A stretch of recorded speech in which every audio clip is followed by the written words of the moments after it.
send reinforcements to high crime areas and not, you know, the mall. Yeah, I mean, you look at neighborhoods, Ward 7, Ward 8 in the city have much higher crime rates than Ward 2 and Ward 3.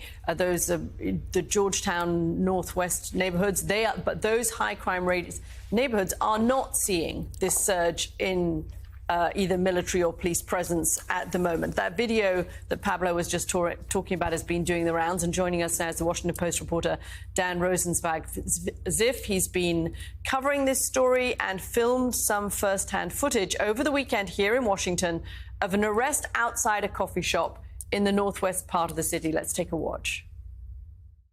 You all right, dude? No. Hey, pull Chris off. Pull Chris off.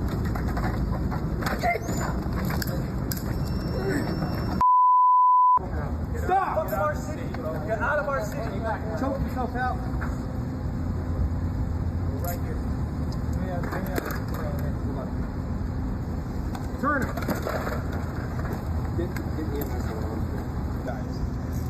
What agency are you guys with? Who are you guys? Oh, are you guys the cops? Shut the mask. Are you? Who are you? Who are you?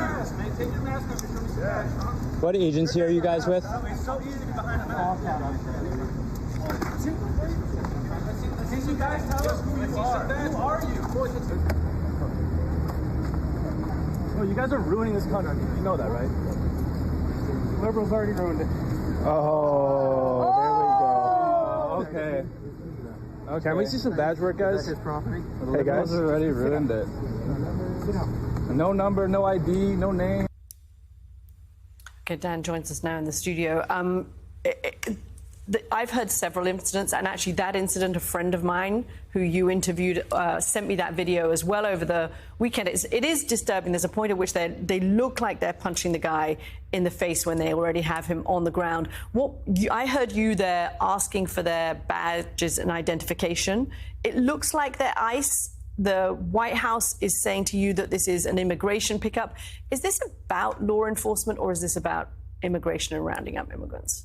I mean, what they told us is that, they were detaining a man they later identified as Christian Enrique Carias Torres, who was a Venezuelan national who came in 2023 and was later ordered removed by an immigration judge.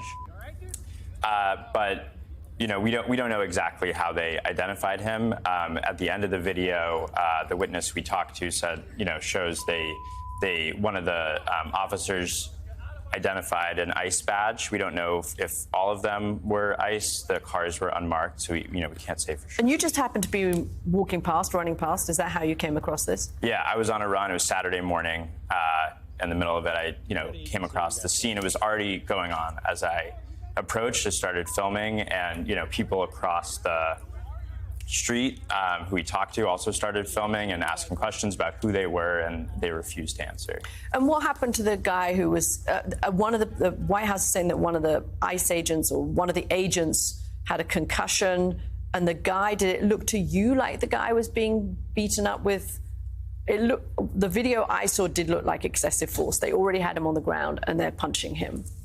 Yeah, I mean, so there was a physical altercation. They removed his helmet and seemed to be punching him in some way or trying to, detain him. In the altercation, as they were trying to get him to the ground, another officer kind of pushed the pile, and the officer who hit his head fell backwards onto the pavement.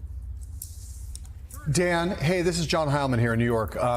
I know this is the video has gone viral for good reason. It's a horrifying scene that we're looking at here. Unfortunately, it's not the only kind of video that's gone viral both from Washington in recent days and from around the country over the course of the last 6 months. I'm curious about in your city, outside this incident.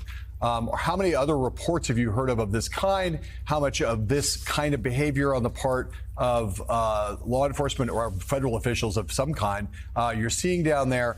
And in particular, how prevalent is the sight of mask-wearing, unidentified officers engaged in enforcement of some kind that's very hard to identify given their refusal to make it known who they are and what they're doing?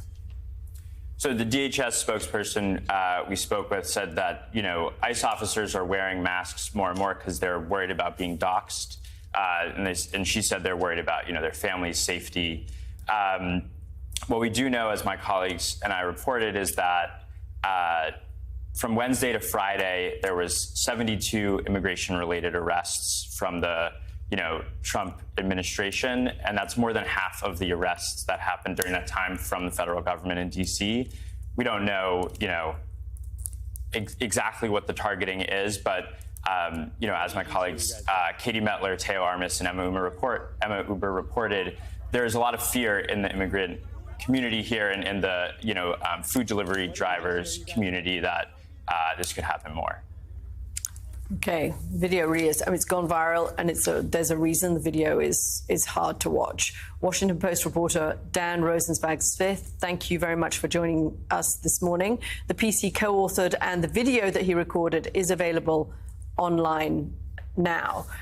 Reverend Al Sharpton, Pablo Torre, thank you both as well.